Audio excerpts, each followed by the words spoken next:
Bonsoir et bienvenue. Welcome, everyone. We acknowledge that Concordia University is located on unceded indigenous lands. The Ganyanghahaga Nation is recognized as the custodian of the lands and waters we now call Montreal. Tiohtià:ke, Montreal, is historically known as a gathering place for many First Nations. Today it is home to a diverse population of Indigenous and other peoples. We respect the continued connections with the past, present, and future in our ongoing relationships with Indigenous and other peoples within the Montreal community.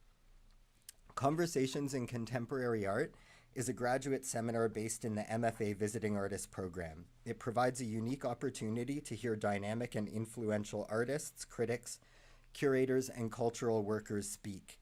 Through the series, seminar participants as well as members of the public get a chance to interchange with our guests and reflect on key themes in global contemporary art. I invite you to join us for the rest of the talks over the semester and the rest of the year. This evening, we welcome Matt Chivers to the series. Matt's work looks at some of the fundamental phenomena that drive our thoughts and actions.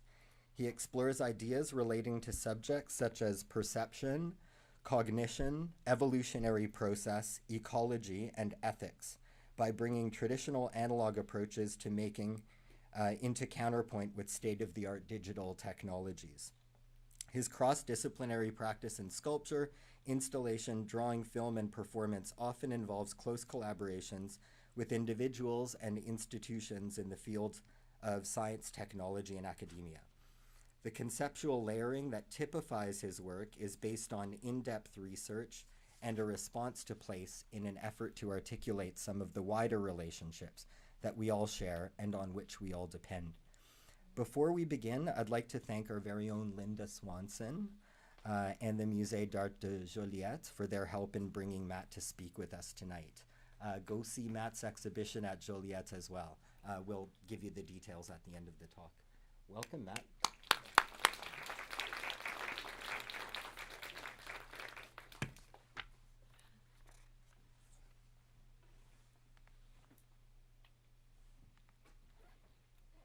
Technology. Ooh.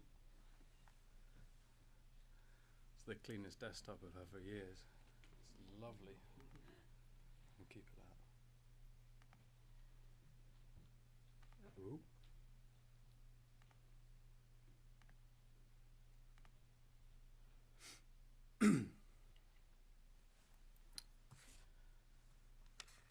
Hello, everybody.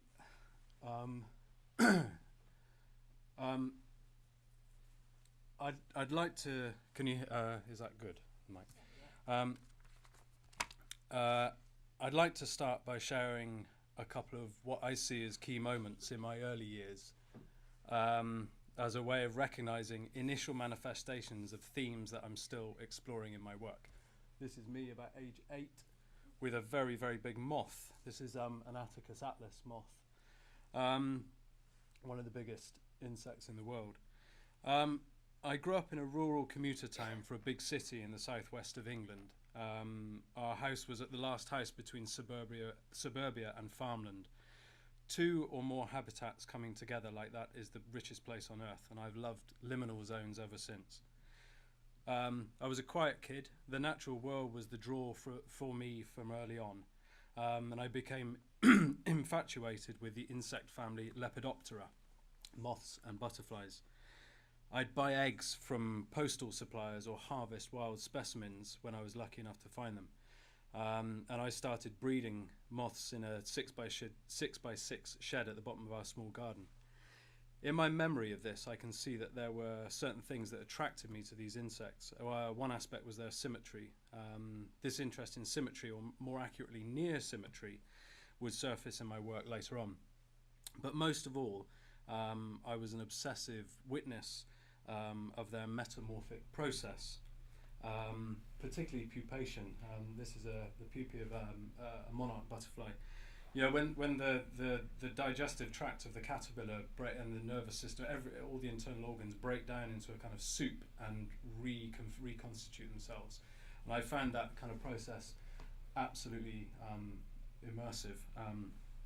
I could go into gory details, but I'm not going to press on because there are a lot of words in front of me here. So yeah, that metamorphic process was a real, as a young kid, that was a real key moment for me. I went on through the art education system and completed a BA, but I was quite disenchanted with what I could see of the art world, and I couldn't work out how the ideas that I was exploring at that time related to it. It seemed like art students were being groomed to make the right kind of work, work that could hang above an arms dealer's dinner table. Hope there aren't any arms dealers here tonight. It's a lovely profession. These mushrooms grow freely all over the UK, psilocybin, magic mushrooms. I share this here because using psilocybin as a teenager and into my 20s and on gave me a very direct experience of the fundamentally interconnected nature of wider non-human nature, and helped me to question my place in relation to it. It's recognised by the scientific community that psilocybin, like many psychotropics, enable an enhanced perception of connectivity. I use them in quite a controlled way most of the time, usually on my own in a natural context with the specific desire to explore the relationships between the worlds outside and inside my body. And my use of psychedelics wasn't uncommon practice, right? We've all done it one way or another, right? And at that time in the UK, there was a massive cultural shift. Electronic dance music and the free party scene in the 1990s played a big part in dissolving entrenched social divides. People met to celebrate in an open and permissive space, and I was part of it. Looking back, I can see how this moment in time politicized me, particularly in terms of humanity's relationship to wider non-human nature. I took part in a lot of direct action in response to the wave of extensive and pointless road building schemes rolled out by the Conservative government that rooted themselves through vulnerable sites of ecological and scientific importance. But I was horrified by what I saw there. I saw a lot of young and motivated people having their energy broken by a power construct able to absorb and neutralize any dissent. So after graduation, I chose to live a bit of an itinerant lifestyle, living in a tent and working in various locations in Southern Europe, gathering skills in sustainable farming and building practices. And this period culminated in a solo journey, hitchhiking overland from Spain to the Indian Himalaya, where I stayed for a bit of time working on a farm. But what brought me back was the sense that I was just a voyeur. I missed the act of making, of being implicated in the construction of meaning. Instinctively, I knew that there was a connection between using my hands to manipulate material and how that activity impacted my internal process, my thought forms.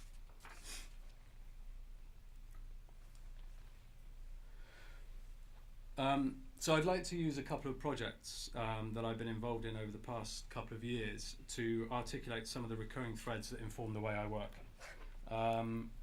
When I returned to the UK from a couple of years of travelling, I worked as an assistant to a sculptor for a period and was introduced to stone carving. But soon I felt frustrated that I wasn't making my own work, so I set up a studio, a grand term for a modest, unheated shed with no running water or electricity.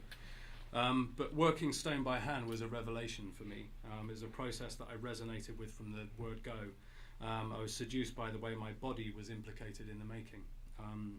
When working with traditional hand tools, hammer and a chisel, with thousands of hammer blows over the course of a day's work, the stone imposes its own rhythm on the body, and as a consequence on the mind.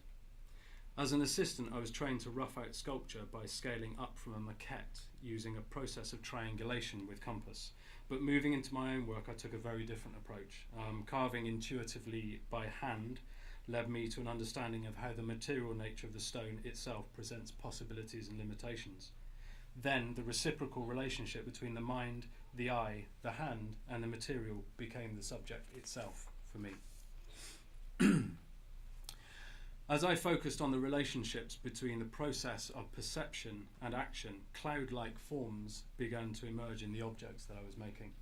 This piece of Kilkenny limestone, free carved, hammer and a punch, and sandpaper, lots of elbow grease. This work, Outbreath, was made in 2009. Is one of the first examples of a collaborative approach to making my work. At this point, I'd realised that there were strong correspondences between my perception of how my own internal thought formation occurs and environmental cloud formation. I became very interested in the fact that there are processes occurring around us and within us, ranging from global and universal scale events to the most infinitesimally small quantum relationships, seemingly hidden below the surface of things, that evidence cloud-like characteristics. So I work with researchers in the Department of Engineering and Computer Science at the University of Bristol in the UK to document a moment in the normally invisible turbulence trail created in the air around my body when I breathe.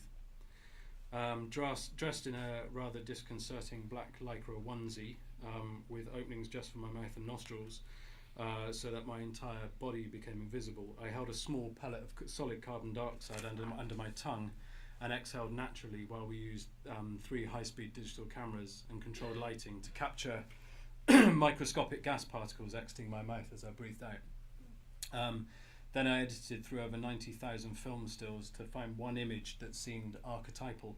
At this point, I thought we would probably be able to push some kind of magic tech button, and the images would be translated into 3-dimensional form using digital software.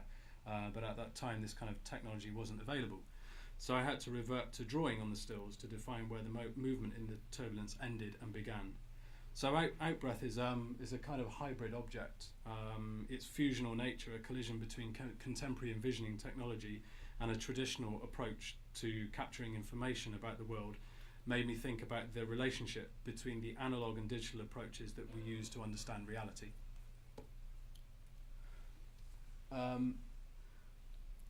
Syzygy was made in 2011, and it was an important moment for me, important work for me, and one that I'm still learning from, really. Syzygy is an ancient alchemical term that refers to the state of conjunction or correspondence between opposites. I hand carved a block of Quinto d'Ebro Spanish alabaster based on my own subjective understanding of what a cumulus cloud formation looks like.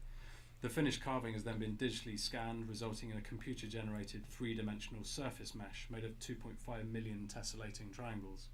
This form is that form has been mirrored in a piece of software and reduced down to 54 triangles. This is the furthest that I felt it was possible to reduce an abstract whilst retaining a visual relationship to the source form.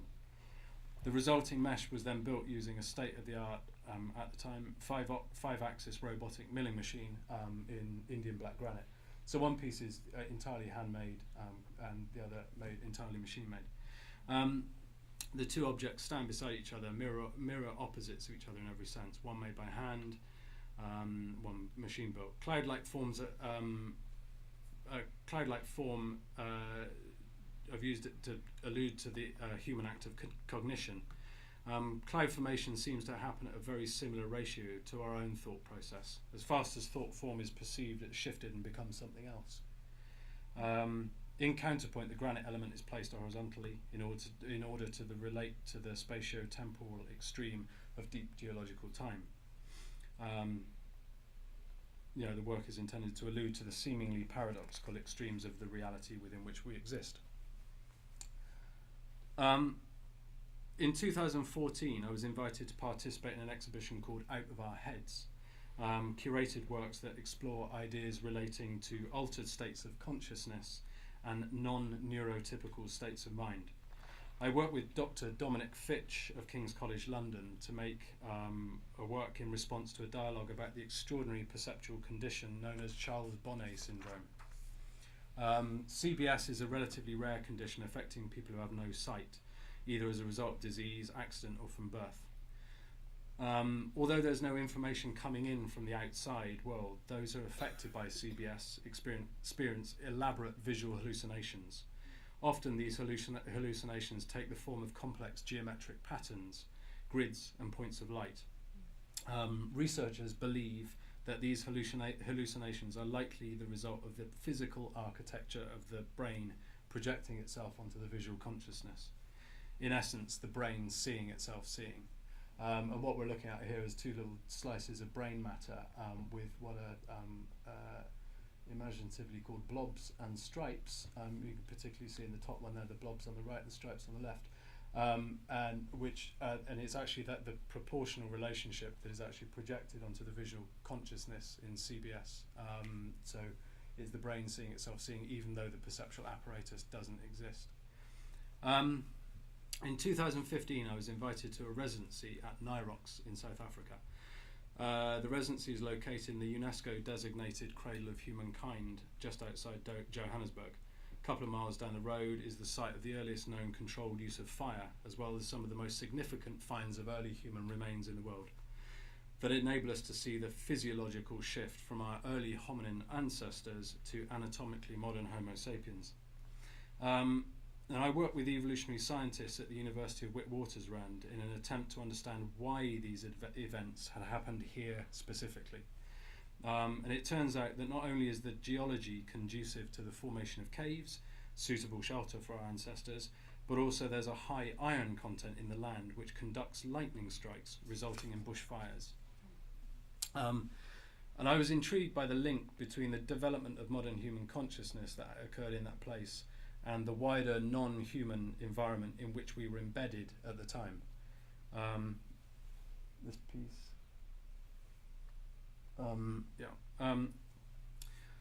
This piece is called Human Nature. It was made using 40 naturally eroded stones found on the surface of the ground while I was walking in the Cradle of Humankind. The stones are present in proportion to the percentage of their natural occurrence. Each stone has 3 flat planes sanded into it by hand. At the centre of the piece is a cast iron element, and the form of this object is derived from a digital scan of a 60,000-year-old fragment of skull found in a place called Plover's Lake Cave. And I've reduced the 3-dimensional mesh of the scan, resulting in a faceted geometric object. You can see it in the dead centre, which was then CNC milled and cast into iron. So, arrayed in a grid, the elements work together to collide billions of years of global geological formation with our own human evolution up to and including the present moment. Those are crazy drawings. Entoptic forms are fundamental geometric patterns found time and again in early human mark making. The entoptic phenomena down the left-hand side. You've probably seen that already. The term entoptic is a composite of ent, inside, and optic, seen, so inside seen. I hesitate to call it art, as we can't be sure what function it served the makers. Although there's no published agreement, there's some conjecture that these marks relate to forms seen within the body during trance states associated with ritualized dance.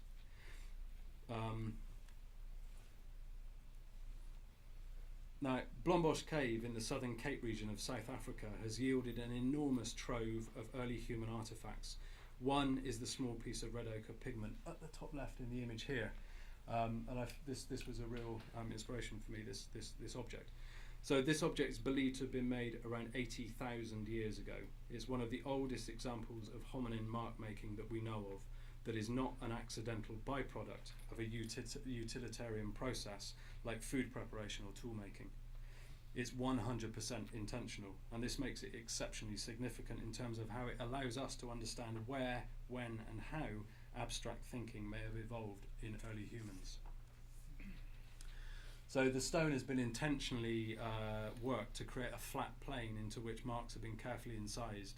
The marks form a grid that uses equidistant points and a connecting network of lines that also reads as a zigzag, another archetypal entoptic form.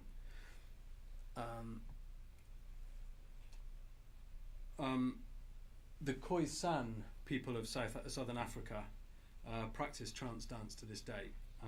In these durational rituals, rhythm and sound generated using the voice, clapping hands and striking the body or appropriate objects is used to enter altered states of consciousness. This practice may have changed very little for thousands of years. Over the course of the dance, lasting many hours or sometimes days, the participants use certain ritualized postures that can be seen in rock paintings dating back tens of thousands of years. Actually, I've got my little laser gun here. these characters here are quite interesting. Their heads have actually evaporated, which I think is quite interesting. And this is the posture that I'm really, really interested. Blood streaming from the nose here. Head actually evaporating. Crazy stuff going on. One of the most significant is a posture where the legs are bent heavily. Those ones I pointed to, and there's my sort of schematic sketchbook drawing. Where the legs are bent heavily, arms face backwards, head bowed down. The thigh the thigh and buttock muscles are the biggest muscle groups in the body, and their constant movement in this position draws massive amounts of oxygen from the blood, leading to hyperventilation. In some of the painted images, blood streams from noses, and hair on the arms stands on end, as you can see in my drawing. With controlled use of hyperventilation and rhythmic sound and movement, an altered state of consciousness is attained. Bearing in mind my youthful obsession with the metamorphic life cycle of moths and butterflies, I find it really interesting that the San use leg rattles crafted using the cocoons of a local moth to generate rhythm, playing a part in enabling them to metamorphose into an altered state of consciousness when dancing.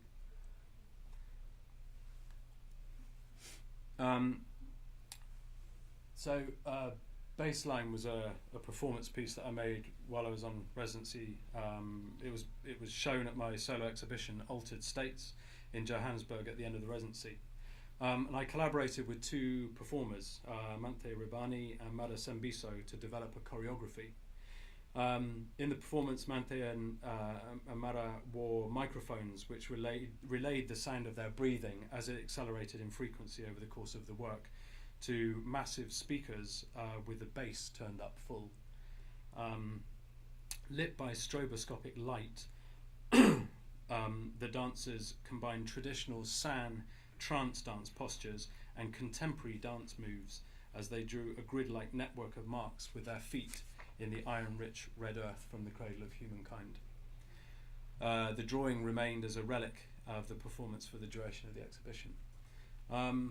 Now, I mean, rather than referencing a specific culture in this work, my interest was really focused on exploring what we all share as a species. You know, every human being has the capacity to experience the fundamental geometries of their perceptual makeup. Baseline reference aspects of both traditional dance culture through postures held over the duration of the work and contemporary trance dance culture, collapsing millennia of human evolution into a brief moment in time.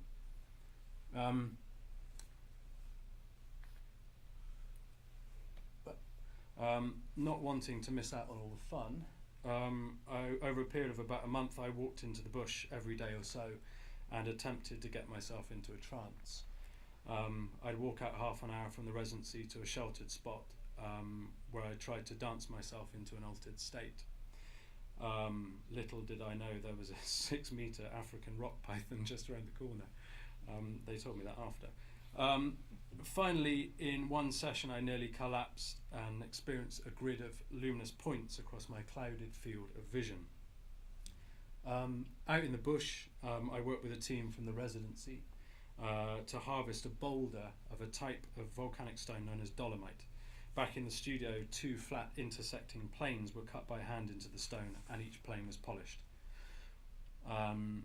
One evening after the planes were completed, I attempted to get myself into a trance state next to the stone to experience what I'd known in the bush and actually make marks on the stone, so actually bring that trance state into the act of making.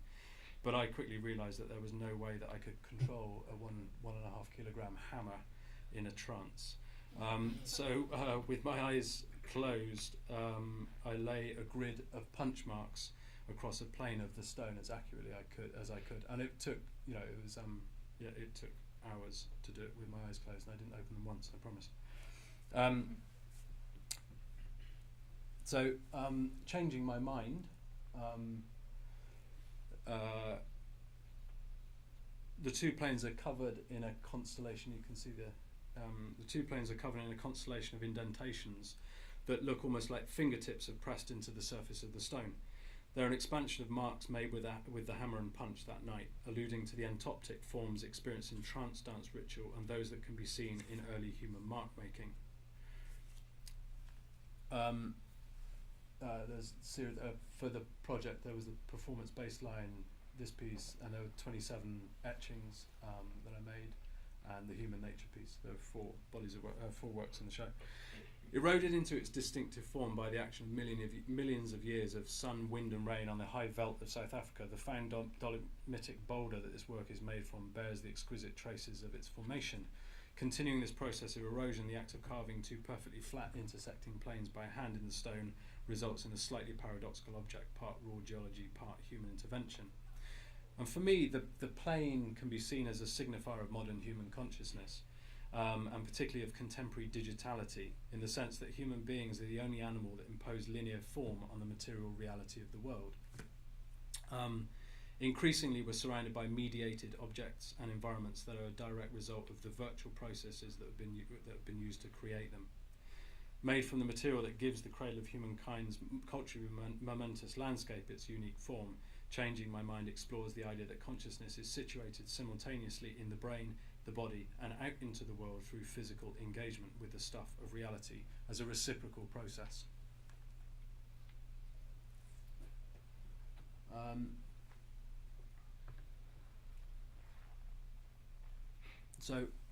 Harmonic Distortion is the title of a solo show that I had in London in 2016.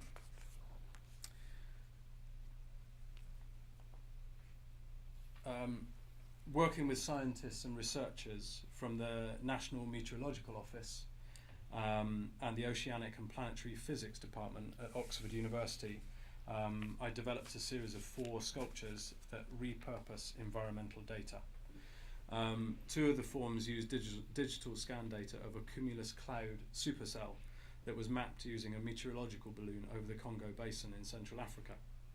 In the image we're looking at now, we can see the typical anvil-shaped head of the cloud at the top, and rain falling from it.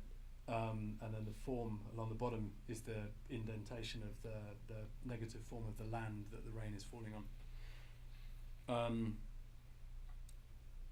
These sculptures are formed from solid blocks made of alternate strips of black and white marble, laminated together to form a volume.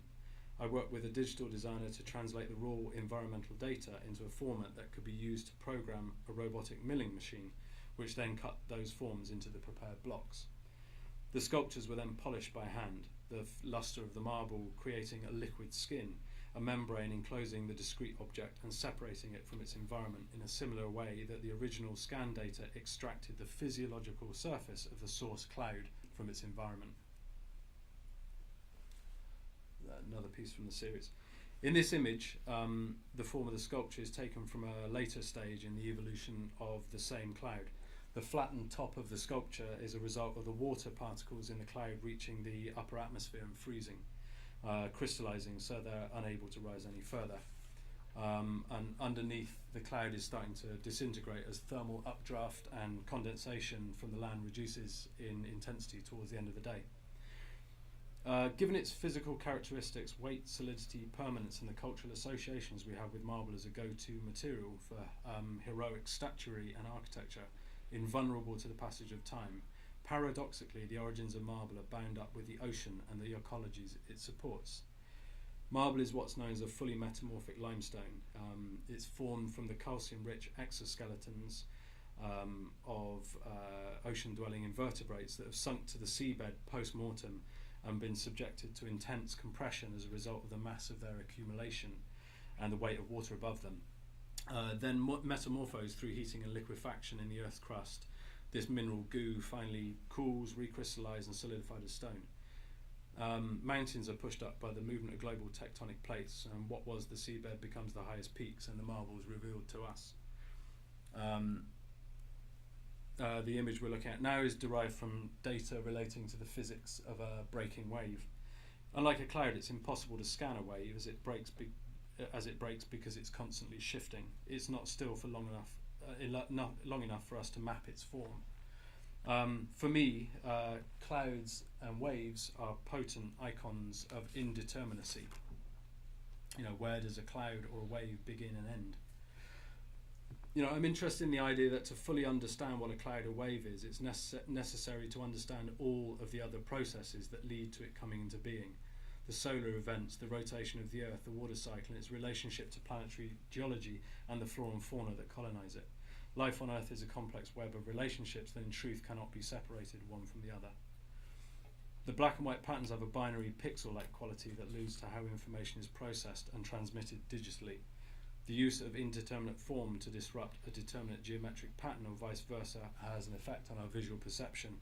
From some perspectives, the objects seem recognizable. From others, they have an ambiguous quality as the forms are visually eroded by the black and white geometry in the base material.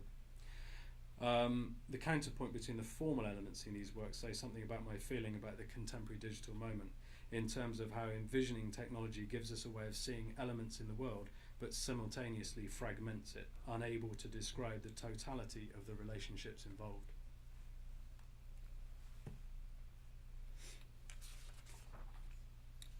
So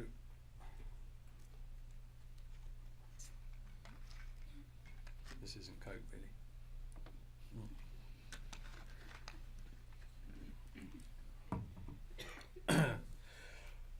Yes, it is.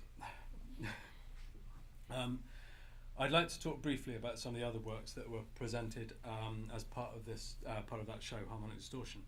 So this series of wall-based works, collectively titled "It's Not Black and White," again take environmental data as the starting point. We know that clouds perform an important environmental function in that they reflect the solar radiation that contributes to global warming back out of the atmosphere. This phenomena is known as albedo.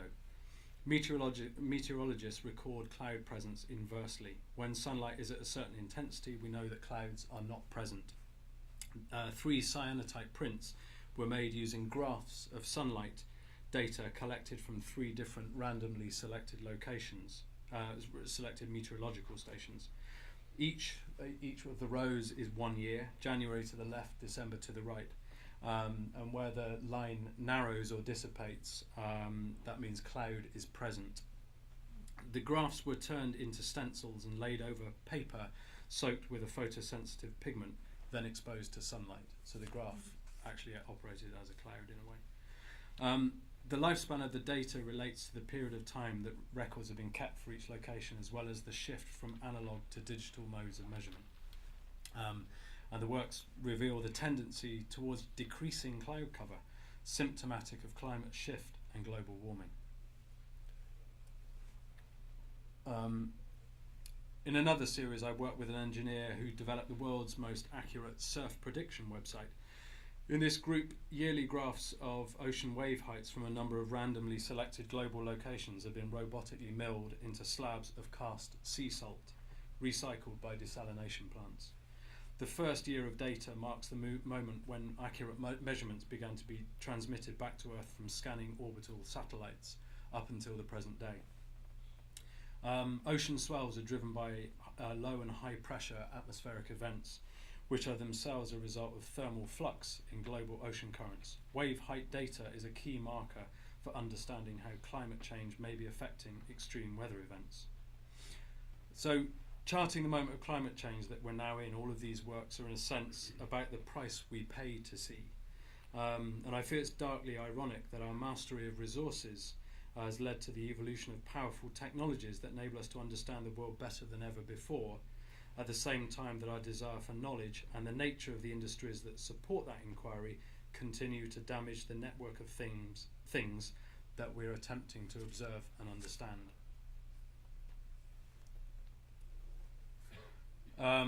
Finally, presented in the same show was a performance called Circle Drawing, where I worked with 2 Shibari practitioners, Marika Leila Rue and Gestalter Judd, and the digital music producer Moire on the Ninja Tunes label.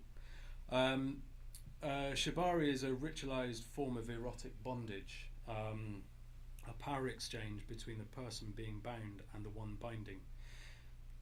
Natural jute ropes are used to reform and accentuate the body, often leading to the body of the tied individual being suspended above the ground in extreme posture using a network of weaves and knots. In circle drawing, rope is replaced with the same fibre optic cabling that is used to transmit information by global networks. Over a period of time, one woman bound her partner, slowly elevating her from the floor into suspension just above the ground.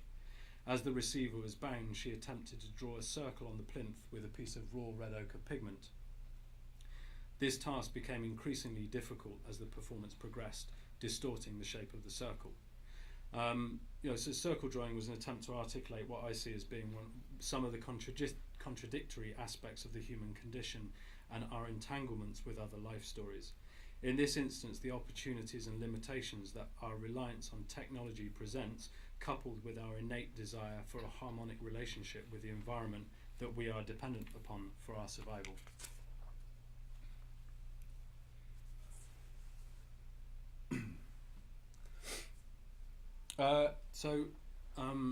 Last year, in some kind of reaction to the intensive digital engagement involved in the development of the previous body of work, the harmonic distortion body of work, the process of developing, it had a physical effect on my body and on my psychological state that made me question why I make things. And I spent most of my time on Skype or telephone calls or in front of a computer sending emails and live chats with collaborators. And I'd just like to read from a little short, I've been reading from a text within a text. I'd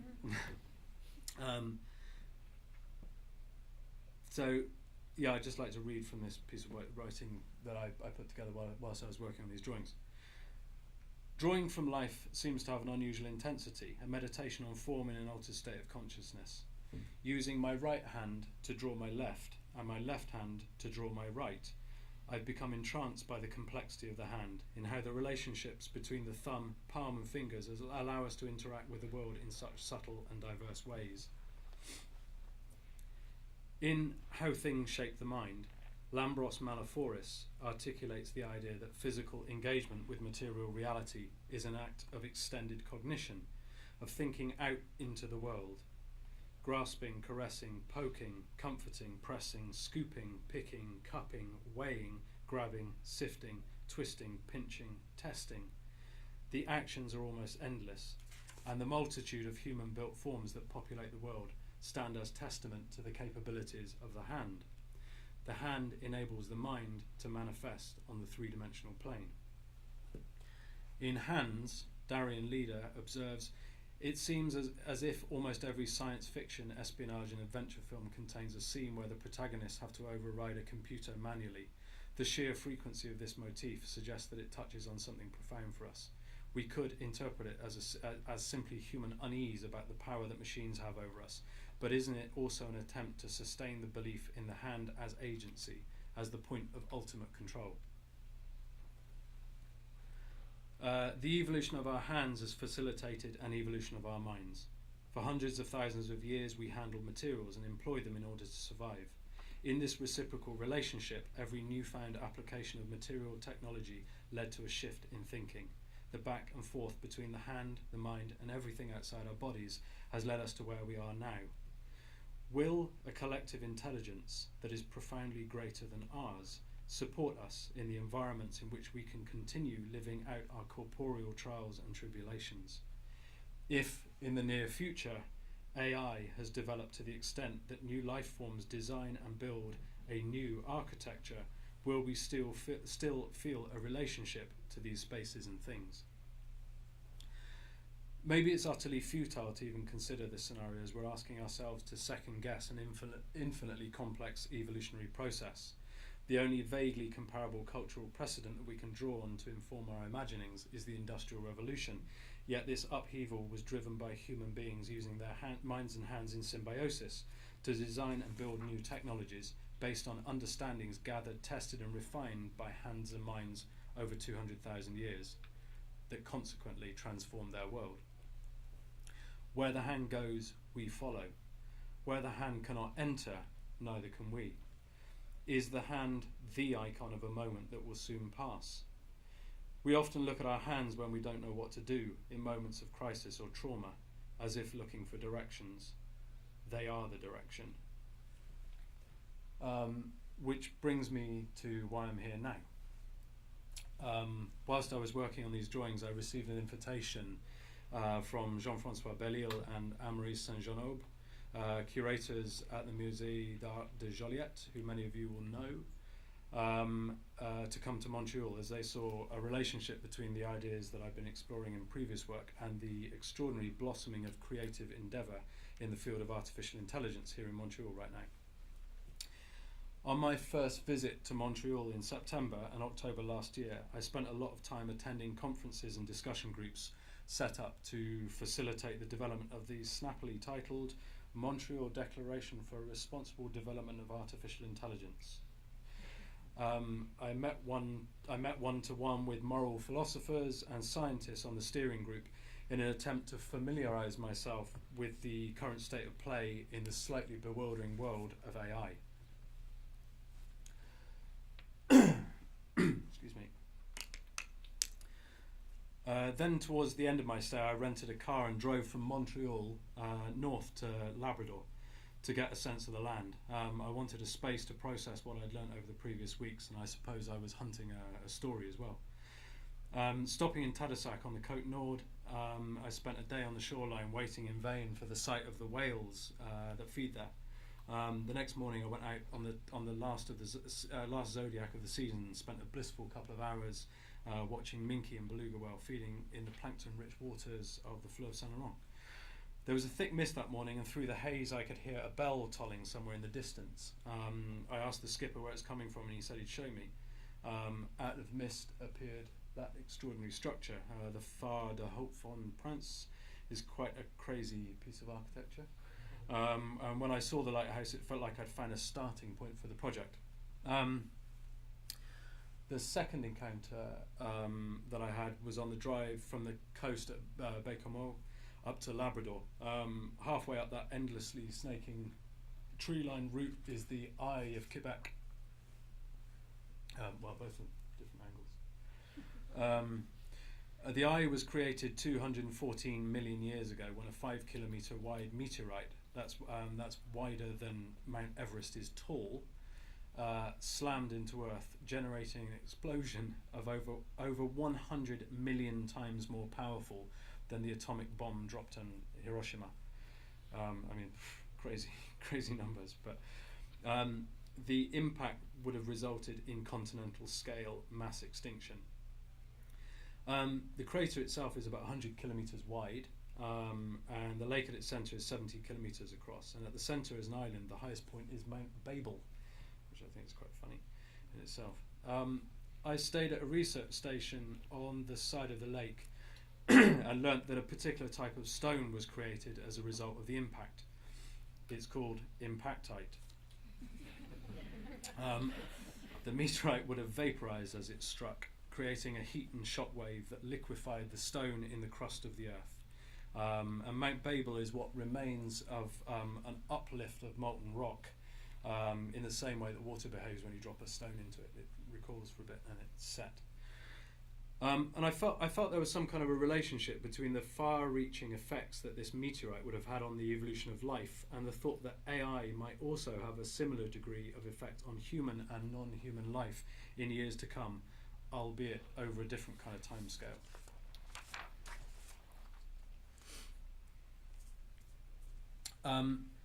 After exploring many possibilities of how we might be able to get a naturally eroded impactite boulder off of the island in the middle of the lake, including multiple skidoos pulling sleds over the frozen lake, to a couple of days that I spent on the phone to the Canadian Air Force trying to persuade them to use the lift of a boulder to land as a training exercise for one of their helicopter crews. They thought I was totally nuts. Obviously not. Then I was told that there was a second meteorite impact in Charlevoix. And in February this year, we spent time there with Jean-Michel Gastonway, founder of the Observatoire de l'Astroblème de Charlevoix. And down on the foreshore of the very frozen foreshore of the Fleuve Saint-Laurent, he showed us where a seam of impactite had eroded into boulders. Actually, up in the top right there, you can see. Can you see it? That's the curve of the mountains on the outside rim of the crater. This is Mont Éboulement, right at the centre of the impact site. The place I got the stone from was down here on the coast. Actually, maybe it was more in there. Anyway, let's pick at straws.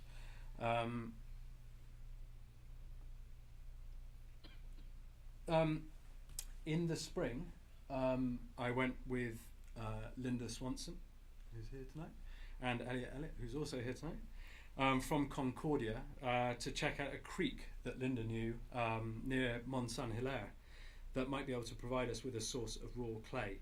The material was perfect, and we went back a week or so later with a team of volunteers from the Concordia MFA program and lots of friends as well to collect nearly half a ton of clay. Under the watchful hands and eyes of Linda and working with volunteers from Concordia, over the course of the next week the clay was processed at the studios here. Dried so it was workable, it was bagged and loaded for the next stage. The process continued at C2 Montreal. This annual event brings people from the world of creativity and commerce from all over the globe to Montreal. Lecture series and events roll out over a period of 3 days, focusing on the interface between technology and culture. At this point, we were working with Element AI, a Montreal-based AI company with a desire to play. At C2, we set up a collaborative installation to harvest 1,500 hand imprints in raw clay. That's the mound of clay. 3 days in, it was a massive mound of clay. Over the course of the 3 days, rotating teams, and Jess, who's also here, over the course of the 3 days, rotating teams of volunteers from Concordia and elsewhere helped visitors understand the goal of the project, then collected and archived each of the 1,500 hand imprints as they were donated. It was quite an experience to see the expressions on donors' faces as their fingers dug into the massive clay on the plinth, then handled the material before grasping and releasing to pass on the imprint of their hand to the volunteers. It was surprising how intimate and sensual that gesture could be. Some donors seemed exposed and they compensated by turning it into a joke, and others spent quite a bit of time handling the clay before quietly making an impression with intent. The imprints were scanned in situ and after as well, using technology loaned to us by a company called Uzim, a Montreal-based company specialised in digital imaging and fabrication technology. This is a digital scanner at the top right. Simultaneously, a team of designers at Element AI started to work on the development of a new artificial intelligence that will be able to learn from the digital scans of the imprints what we do when we grasp a piece of clay. In July, we received permission to harvest 4 boulders of impactite. That's 2, 3 of them there. Near the centre of the meteorite impact zone in Charlevoix. At Duchesne, in Lac Mégantic, the 4 boulders were scanned to assess their precise dimensions, then sectioned up to create volumes that could be reassembled and cut using 7-axis robotic milling machines, programmed using the form of the AI-generated hand imprint. I think, as an aside, in light of the entoptic imagery I was talking about earlier, I think it's quite poignant that the tracery of the laser is a grid of crosshatch lines. I think it's that one of the oldest things we know and one of the newest things we know, making exactly the same marks. Then the magic moment arrived. Element AI delivered a file that had been created by the new AI from the 1,500 scans. The form of the AI's own dreamt hand imprint is as surprising as anyone could have imagined. The memory of the human hand is in there, but there are only 2 fingers. There are also some other passage. This is a section of it, by the way. There are also some other passages of form that aren't consistent with the action of the hand on clay that can only be attributed to the latitude that the AI was given by its human designers to invent new form. This is one of the blocks milled and ready for assembly. This is just a screen grab from, you can see how the company that I work with have tried to understand how the raw boulders can be fitted together to get the the volume of the AI generated handprint to fit into the raw stone. It was a super complex task. It's one of the craziest things I've ever tried to do. So this is migration on show at the moment in Joliet. For hundreds of thousands of years, human beings have made tools, and those tools have shaped us in return. The idea of extended cognition centres around the way thinking is something that happens in relationship with material reality, that thinking is an infinitely complex network of processes that radiate back and forth from the wetware of the brain through the physiology of the sensorial body and into the world of animate and inanimate form, fusing organic and inorganic in a web of reciprocity.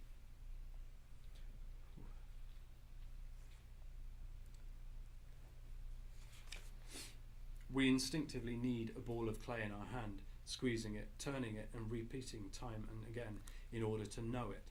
In grasping the primary material, we experience the functional action of the hand that has allowed us to shape our world. On a low plinth, 1,480 unfired clay hand imprints are arrayed in a grid. Each print is unique, made by grasping a piece of raw clay using left or right hand. Together they form a culture or society of objects. Each of the handprints were digitally scanned, and the scans were used to train an artificial intelligence to understand what forms are created when we grasp a piece of clay. The AI then made its own form based on this learning, creating a file that was used to program a 7-axis milling robot to cut the shape of its own imagined handprint into a block of impactite. The use of impactite alludes the impact that AI is already having and will continue to have on our species and others. Migration signals one of the first times that an AI has ever been used to generate a three-dimensional form derived from machine learning. This AI didn't exist before. I hope they've cut me in on the patent. The AI has created the impression of a hand, although it has no physical hand itself. And the use of material from Quebec, raw clay from Mont-Saint-Hilaire, and impactite from Cap-aux-Oies locates the local technological revolution out into the wider non-human ecology. The story of deep time human evolution and the current state of AI technology are brought into counterpoint in an attempt to imagine what the migration of consciousness across material boundaries from carbon-based life forms to something other feels like right now. That's an installation view. These are the grid of handprints and the AI produced object. There's a detail. With this work, I've intentionally left the cutting pathways of the milling robot on the stone. So I'd like to sort of draw to a close by talking about the two other works that make up Migrations, showing in Joliet right now. The swallow is a widespread bird species found on 6 of the 7 continents. It's been recognised by numerous cultures as a symbol for the phenomena of migration, and its annual passage between the northern and southern hemisphere was and still is a thing of wonder, leading to its association with the idea of transition between states of being. In a tradition dating back hundreds of years, before embarking on a voyage from which there was no certain return, mariners would be tattooed with a swallow on one side of their chest. On their return, another was tattooed on the opposite side. In this work, I made one drawing of a swallow in flight using my right hand, and another mirrored version using my left hand. So working as a diptych, it literally sort of draws out the migration of consciousness between the left and right hemispheres of the brain through the action of thinking out through the body and into the world through engagement with material, in this case carbon and paper.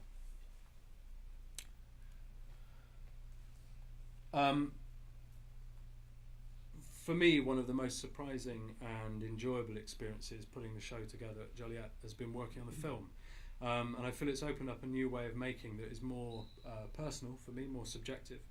And in the context of the exhibition at Marge, I feel it serves an important function as a counterpoint to the migration piece.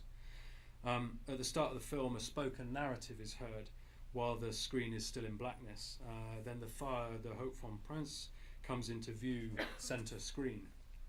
The camera circumnavigates this iconic structure as the sun drops behind the mountains of the Côte Nord in the distance. All the while, an audio narrative invokes a vision that spans the range of the sensorial body and metamorphoses ambiguously between moments in time post-singularity, where AI has achieved sentience. The spoken words locate the narrator in the lighthouse, engaged in a compulsive act of making as a way to understand what it is to be human. Lighthouses facilitate safe navigation by warning voyagers of hazards ahead. They're reminders that we should proceed with full attention.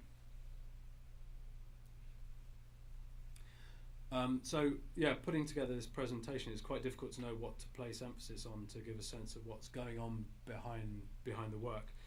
But suffice to say that none of the projects that I've talked about tonight would have been possible without the input of the many people who have shared their knowledge, skills, humour and insight to make these things happen over the years. And I'd like to use this opportunity to publicly thank all of the volunteers from Concordia and elsewhere who gave so generously of their time, energy and wisdom. Thank you. And some of you are right at the back. Yay. The tools that we've made have always shaped us in return.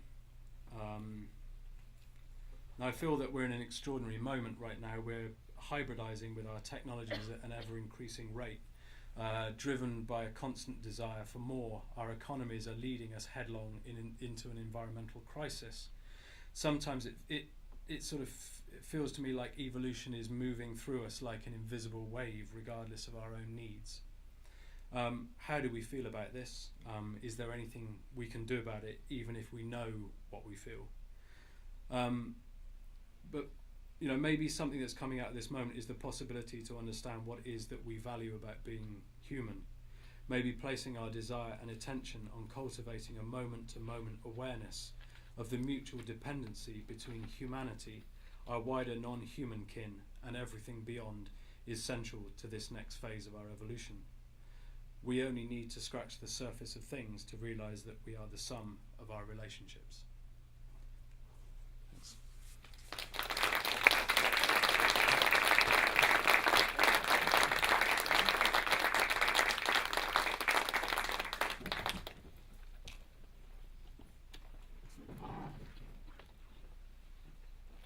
Are you coming for a microphone? Well, thank you, Matt, for a wonderful presentation. My God, you said the work was ambitious. When we talked in the summer, I had no idea how ambitious. It's amazing that you brought all these moving parts together in such a poetic way. Thank you for the presentation. We have microphones, 2 of them, and we can get them to you if you have questions. We also have time, right? Is the caffeine in the Coke working to keep you going? Rocking and rolling. Great. Yeah. So I'll bring you a mic if you have a question, just so that we can get the recording.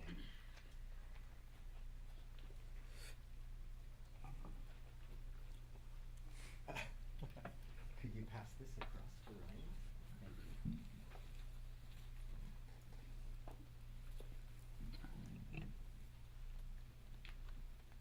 So I'm going to ask a question about the AI, which I understand you worked in collaboration with, so you might not have a full understanding of its inner workings. But you pair the image of the AI with the sparrow, and it immediately got me thinking of murmuration, which is like a flock of birds, and it generates a ginormous shape. Yeah. Each of them not really knowing that they're creating that shape. Yeah. So I'm wondering how different the sort of AI form is from a murmuration of birds. Wow. That's what a lovely question.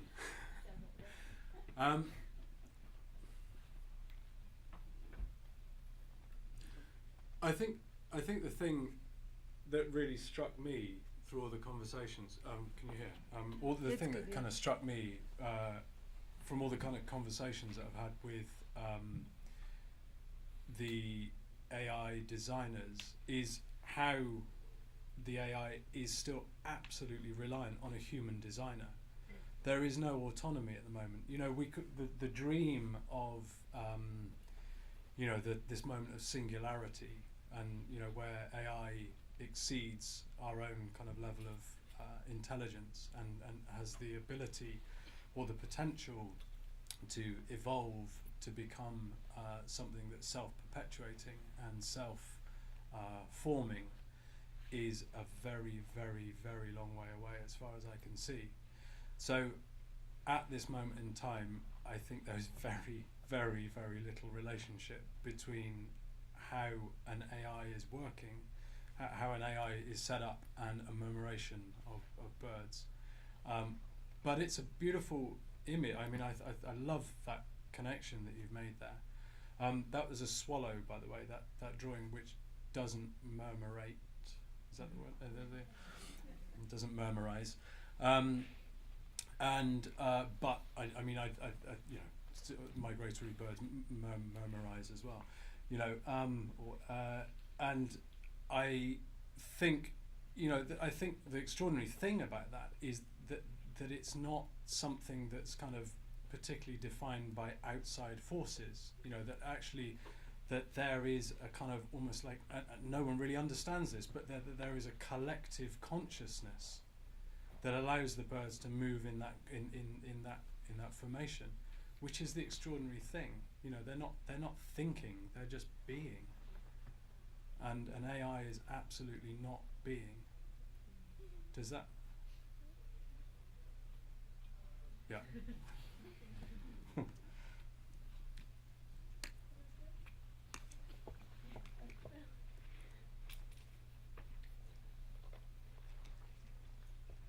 My question's also about shapes. Hey, we love shapes. I was just wondering, because you really work with these kind of cloud-like, sort of like, I don't know what the adjectives are. They're sort of like Blobby. What? Blobby. Yeah, these blobby shapes. And I was wondering if you feel like you're attracted to blobbiness in general as a form, or if it's sort of this coincidence that the subjects that you investigate end up sort of forming themselves as blobs. That's a great question. No, I do love blobbiness. I'm particularly turned on by blobbiness. Well, I also like I like when blobby things come together with non-blobby things. I think that's very, very interesting, and I think I like the relationship between blobs and non-blobs. I think that's the bit that really interests me. But I mean, I think, you know, the you know, those kind of amorphous kind of organic forms. I think there's something very interesting about them, which I didn't really talk about here, and in particularly in drawings that I've made in the past. What I've done is actually brought together two drawings on the same plane, so there's a point of intersection, and where the two drawings meet, all this kind of blobby stuff starts to happen. And actually, when people see those images, they often project some kind of a reading onto the space, the transition space in between. You know, and I think it's very, very interesting how psychologically we're hardwired to project meaning onto external forms, and I think those blobby forms are really, really open to projection, and I really enjoyed that about them. But I mean, I think all of the blobs that I use, they're kind of they all have a meaning. They all have a kind of intrinsic function. They're not just random blobs. Does that answer the question? I think so. Cool. Hi, over here. I just borrowed the microphone from my neighbor. So just to follow up on this conversation about tools, and you said a few times that we make tools and the the tools shape us in return, and I think that that's a really fascinating and rich subject matter. And because you're also interested in the nature of things and the unhuman nature of things, I also, I appreciate that even though you're dipping into AI and how, these are the next tools that are going to shape us inevitably, it doesn't seem like you're making a forecast or a prediction or some kind of, you're not being ominous about it or not particularly optimistic about it either. And I respect that and appreciate that in the work. But as an individual who seems to be very connected to nature, I'm curious, what are your feelings on that, or how do you perceive this shift? Yeah, I mean it's a complex question. It's a really complex, and I think from my point of view, I think that's probably why I'm interested in making things, because I think actually just sort of thinking is linking back into that idea of extended cognition, really. That actually the screen went off. That's very cute. That's great. I think linking back into that, that idea of extended cognition. I think from it's kind of spectral. That's great. Yeah. I think for me, making things serves an important function. In it's almost like a coping mechanism for me. I think if I wasn't making things, I would probably go a little bit get a bit more crazy than I am, and I think for me, what I try to do is actually try to suspend value judgment and actually really not take a kind of real position on that, because I think as I said, I think what's happening is there is this kind of evolutionary wave that's moving through us, and I think science for years scientists have always said, oh yeah, we know what's going on, we've got it totally dialed, but actually they don't know anything. And and actually now I think they're beginning to kind of acknowledge that and actually say, hey, we don't know, but isn't it fun? And which is a much more, it's a much better approach. And I think from my point of view, I think that idea of for me personally, through the act of making things, I'm trying to use that kind of process as a way to bring my awareness to bear on exactly that question, but without using words, without using trying to go round the corners a bit and through the back door and climb out of windows, and do you know what I mean? And I think, for me, I think there's a conscious desire to suspend value judgments about it, and actually the way I'm sort of thinking about the future. But I think I feel highly critical, and I wish we'd sort our shit out. Yeah. Hi, thank you for your presentation, and thank you for your detailed descriptions of how you do things and process of makings. And I was wondering, because probably I'm interested in two of your experiments, your collaborations actually. The one in South Africa residency with the archaeologists, and the other one is with the AI. Because what I think is that your collaboration with the archaeologists is the movement of hermeneutic knowledge and science together, especially in your method. And I was wondering, what do you think, or how can you describe your experiment with AI? Because in a way, it is sort of like an unknown knowledge. You're experimenting to see how the AI is trying to figure out how it will make things without a body. And I'm interested, with archaeologists, it is this movement from the unknown sciences to the sciences. So you're relying a lot of your awareness and your altered consciousness, etc., to bring this knowledge to science. And I was wondering, what is the method with the AI? Yeah. If you have any reflections on that. Yeah, no, that's an interesting question. I mean,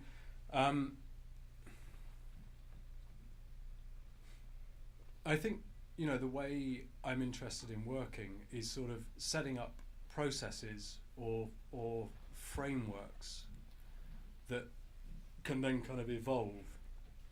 You know, that's sort of what tends to happen with projects. And I think that with the AI project, there was a lot of risk because the actual artificial intelligence that was used used to create this imagined handprint, it didn't actually exist, you know, before. It's the first time that an artificial intelligence, as far as the company that I work with, no, it's the first time in the world that an artificial intelligence has managed to learn from a data set of three-dimensional objects and then imagine its own version based on that learning. And I suppose from my point of view, I mean, I suppose with this project, I think with the South African project, I was a lot more physically engaged with it. I think there was a lot more kind of physical engagement with the production of the work. Whereas this one, I've sort of set a process in motion, not really knowing what the outcome is, and it's, you know, it's been risky. Yeah, does that? No. It opens up other. Go, Yeah, go on then. but maybe I can articulate it a bit more. What I mean is that with your with archaeology, it's more or less. Well, they trying were to figure out- evolutionary. They were evolutionary scientists Yes, rather than archaeologists. But also with AI, it is sort of an evolutionary sort of knowledge. Yeah. Both of them are the same in terms of unknowability, let's say, and this is why they would rely on artists or someone who is aware of terminology Yeah. in archaeology. So Yeah. I was wondering if an AI brings other frameworks and other schemes. Not yet, but I think this is really fresh, and I don't feel this project is over. Really, I feel like it's just sort of begun. This is the first manifestation of it. But I think one of the things that I'm quite interested in with the kind of collaborative projects. I mean, every single project that I've shown you tonight has a large degree of collaboration involved in it, as I said at the end. And I think one of the things that I really like is when my approach as an artist has an effect on the researchers that I'm working with. And that happened a little bit in South Africa, and it definitely happened with, in relation to the Charles Bonnet syndrome project. The researcher that I was working with at King's College in London actually went back to revisit a piece of research that he'd rejected about 4 years previously, and actually experiencing the piece of work that I'd made him question that. And I think I feel that kind of reciprocity, which is kind of what I'm talking, is the kind of subject of the work, also feeds into the collaborative aspect of the work, and I'm most excited when it does. At the moment with the AI project, that kind of feedback loop is moved in one direction so far, and I don't think I've had time to kind of feedback or reflect. You know, the show only opened a week ago, like 2 weeks ago, and I feel like I haven't had time to kind of process what's happened there. But yeah. Does that? Yeah. It was a bit closer, wasn't it? Whoop. There's one at the front. I have a question. With like you artists working with artificial intelligence, neural network or machine learning, do you think it's going to re-question the notion of intellectual property, or is it important, or what do you think about this? It's a topic. Yeah, I mean, yeah, no, that's a crazy question as well. I just like making things, not talking about them. Sorry. No, it's fine. Like, no. I let myself into the situation.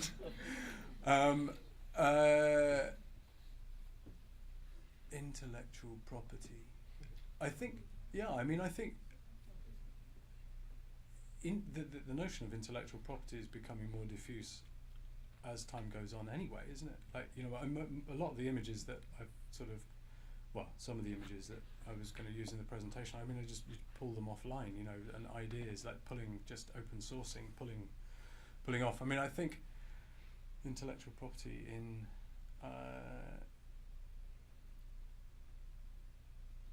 the artists are claiming the fact that they are the author. Oh, they're the author. Yeah. Author. Yeah. Well, I think at the moment, there's no danger of losing that kind of authorship because the AI is so basic. It's so primitive at the moment.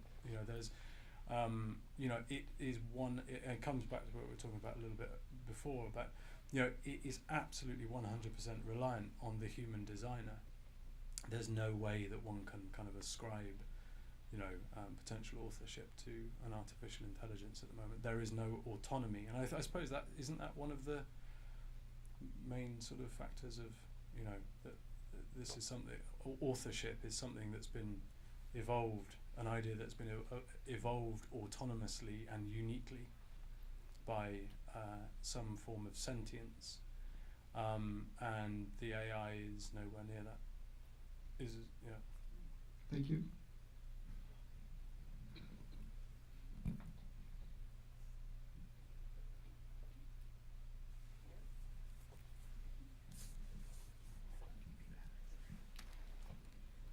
Thanks for your talk, Matt. I have a question that might sound grouchy, but don't take it that way. Where am I looking? Oh, hey. Right. When you're describing taking materials from natural sources, you regularly use the word harvest as opposed to mine, collect, take, extract. Harvest sounds nicer for sure, but I suspect you've thought through that word choice, and I'd like to hear about why.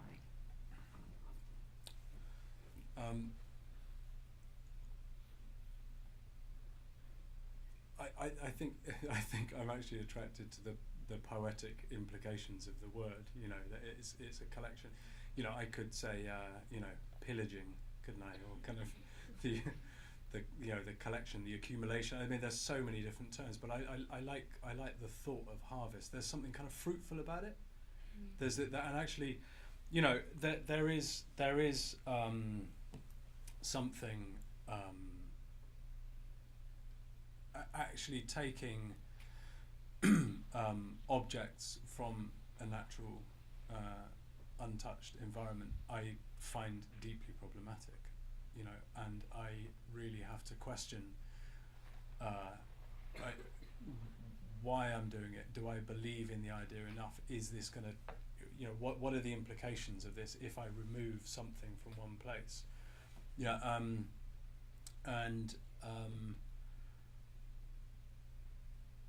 And I suppose at that kind of point, I've come to a kind of conclusion when I actually decided to say, okay, we are going to take this piece of stone because I think it's possible to do something with it that will generate enough meaning or enough to make it worthwhile, to justify it. And I think so it feels, that's a really nice question actually. I have thought about it, but like a lot of my kind of thinking, I'm not really thinking. I'm quite instinctive and quite intuitive about it, and things sort of, I think fruitfulness, the term harvesting has a kind of fruitfulness about it, as if, what is being taken is going to go on to feed. You're putting it in store, and it will go on to feed. Gosh, so whimsical, isn't it? I think the same thing happens in transplant science, or it happened recently. People stopped using harvest in transplant science they say procurement, organ procurement now. I think to avoid the, It's much more reckless corporate, isn't it? implications of harvest or anyway. Huh. Hi. Hey. Can I bring aesthetics into it? Okay. Because a lot of the objects, a lot of the work you've shown, I feel the visual itself seems to be the result of something that's a bit out of your hands, almost like for example, the project with the AI, the shape you present in a way that's just like that has been input. You input the data or something, and then the shape sort of happens on itself. So I'm wondering what room there is, what space there is for you to make aesthetic decisions. With the whole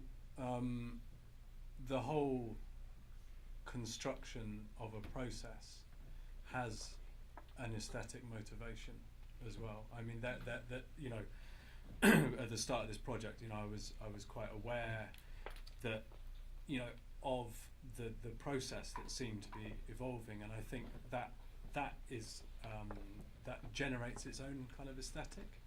But I mean, also bear in mind that the projects that I've kind of shown this evening are, they relate to certain aspects of my kind of practice, but there are other ways that I work which aesthetics probably come in a lot more.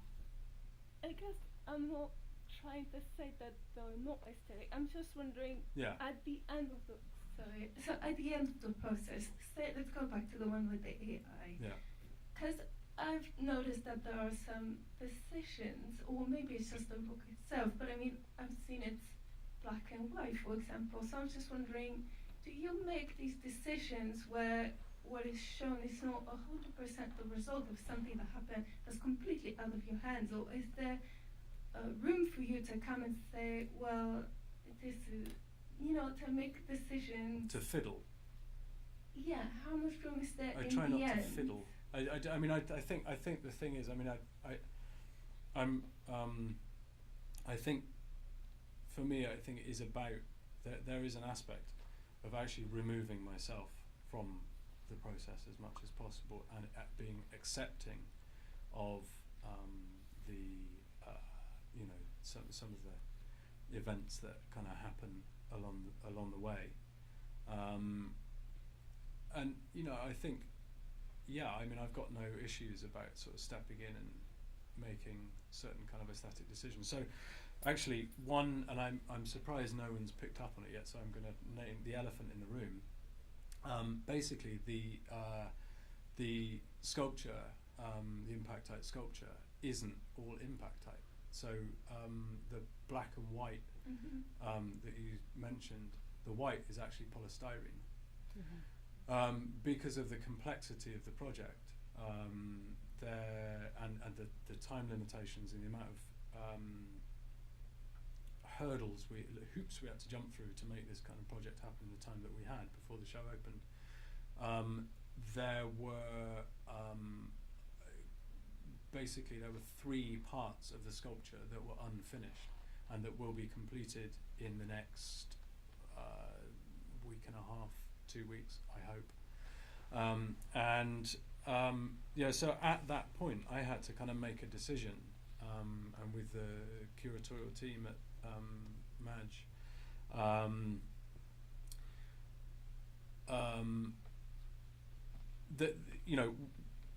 how do we approach this? Do we leave those parts of the form blank, void, so stay true to that kind of material integrity, or do we fill them with these sort of ghost parts?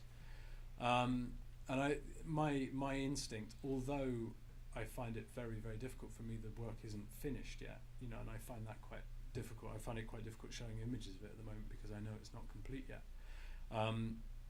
But I think it kind of, I made an aesthetic decision there to use polystyrene, and I think the reason why I chose to do it was a formal decision that actually the bit that's missing is actually these 2 fingers of the AI that actually, obviously we've got 4 fingers that we kind of use to compress the clay, and this thing has got 2 fingers in it. So without that kind of memory of the form in the sculpture, that the meaning is gone. There's a lot of meaning lost. So I decided to fill with the polystyrene. So yeah, I mean there's an aesthetic, conceptual, formal sort of compromise kind of going on there. Yeah, it's part of the flow. It's part of the process. Does that? It does. Thank you. Yeah, cool. I wanted to ask you about the connection with trance and the kind of how cultures have used this shamanic tradition to understand the world. Yeah. And you had mentioned that there's the paradox of the new tools that we are using now are wonderful, but they're also very destructive. Do you think we can bridge that destructiveness by bringing back a more organic way of trying to understand the world, rather than, I guess, are we going to see a leap in AI with this transcendental in order to bridge that gap between more organic and less destructive and more technology, but are we all going to become hippies? No, God, I hope quite. so. But if we brought that, I mean, we've essentially in the Western world lost that tradition. Would we start to see a leap in AI if we brought that back? Would bringing back those traditions lead to a leap in AI? Yeah. That's an interesting idea. I feel completely out of my depth to make those kind of predictions. Like I was saying, I mean, I feel like this is, technology and all this advancement, this hybridization that we're going through, like smartphones. Look at the way they've kind of crept into our lives, all that kind of stuff. And I look at my kids, and their bodies are changing physically because of the way they're using these devices, these tools. It's bending us and shaping us physiologically and psychologically. And I think that I don't think that it's possible to go back. But when has humanity ever gone back unless there's been a kind of major kind of cataclysm? Not by kind of, but I think there's a massive movement of sort of people who are consuming very, very differently in the world. They're choosing how they eat. They're choosing how they transport themselves. They're choosing how they spend their money. They're understanding the kind of the power mechanisms that exist within society and that give us freedom or control us, and starting to kind of play with that. And I think understanding that kind of connectivity to each other and the world, it feels like that's kind of growing. But I mean, I think this whole technological thing it's got its own momentum. I think in a way I kind of feel like there's very, very little that we can actually do about it. I mean, for me personally, the only thing I feel like I can do is kind of, make decisions about the way I live my life and help my children to understand the kind of the nature of the world. And I don't know, I can't, yeah. I wasn't talking about going backwards. I was talking about, I guess, connectivity. Are we going to see, as AI settle into an organic way of being, will the natural world affect AI and create it in a way that, that... Well, I think AI is the natural world. That's kind of my point. I think I have a real issue with the distinction between natural and artificial. I think, all of this is natural. It's created from, it's created by animals, us, and it's made using the kind of the physical stuff of the world. And I don't really see much of a distinction. I think this is part all this technology, all this architecture, all this kind of stuff is part of a kind of, an evolution that's kind of happening globally.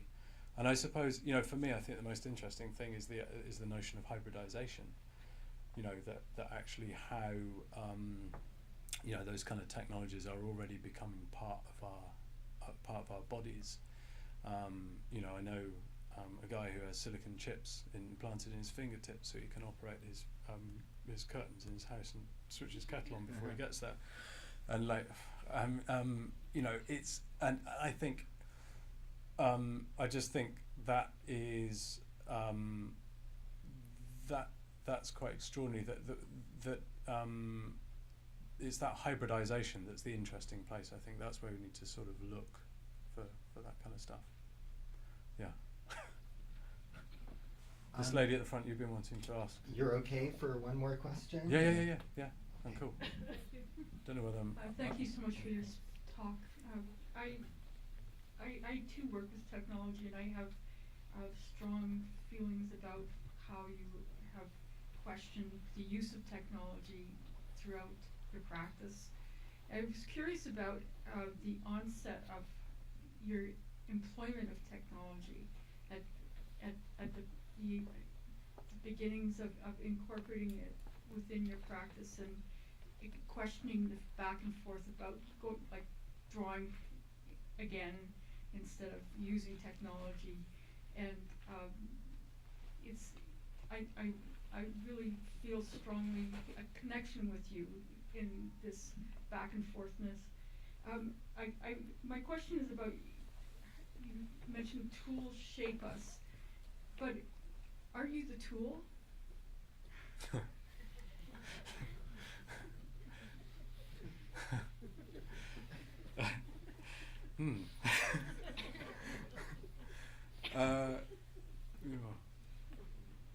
Are you the tool or the harvest?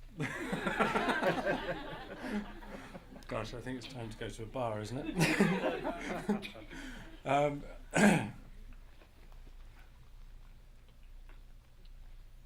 Yeah, no, I think it's a really interesting question. I mean, it depends. I'm in danger of getting a bit esoteric here, I think. Okay. But basically, I just kind of think it depends where consciousness resides.